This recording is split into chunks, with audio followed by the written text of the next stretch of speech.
சொரக்காய் கூட்டு செய்ய போகிறோம். வாங்க எப்படி செய்யலான்னு பார்க்கலாம். ஒரு கடாயில் கடலை எண்ணெய் ஊற்றிக்கலாம்.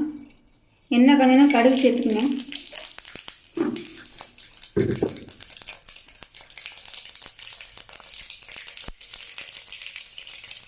கடுகு கொஞ்சம் ஒரு பெரிய எண்ணெய் சேர்த்துக்கணும். தக்காளி, சொரக்காயை நல்லா கழுவிட்டு அரிஞ்சு வச்சுருங்க. அரிஞ்சு சேர்த்துங்க.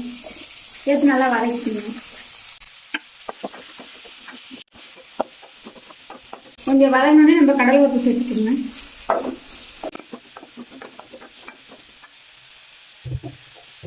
தேவையான நம்ம தண்ணி சேர்த்துக்கங்க. நல்லா கொஞ்சம் நேரம் வேகட்டுங்க.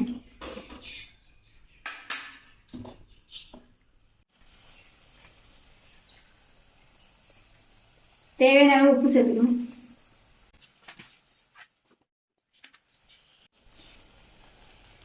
பாசி பருப்பை ஊற வச்சு நல்லா கழுவி எடுத்து வச்சிருக்கேன். அதையும் சேர்த்துங்க.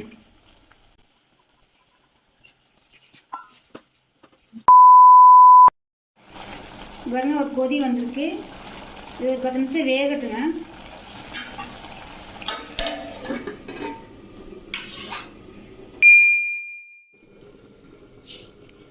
அரைக்க தேவையான பொருள் வந்து தேங்காய், காரத்துக்கு தேவையான பச்சை மிளகாய், ஜீரகம் 1/4 ஸ்பூன், மிளகு ஒரு 2-3 மிளகு, மல்லி விதை ஒரு பிஞ்சு மல்லி விதை எல்லாம் சேர்த்து நம்ம அரைச்சிக்கலாம்.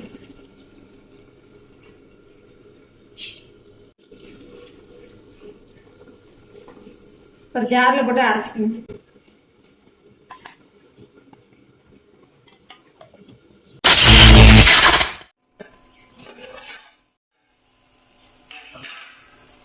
பாருங்க, நல்லா வெந்துருச்சு சொரக்காய்.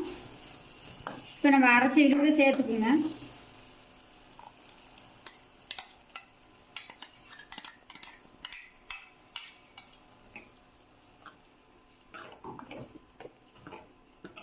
ரொம்ப சூப்பரான சொரக்காய் கூட்டு ரெடி ஆயிடுச்சு.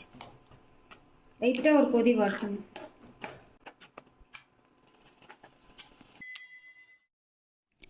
ரொம்ப சுவையான சூப்பரான பாசிப்பருப்பு போட்ட சொரக்காய் கூட்டு ரெடியாச்சு. இது போல் நீங்களும் செஞ்சு பாருங்கள்.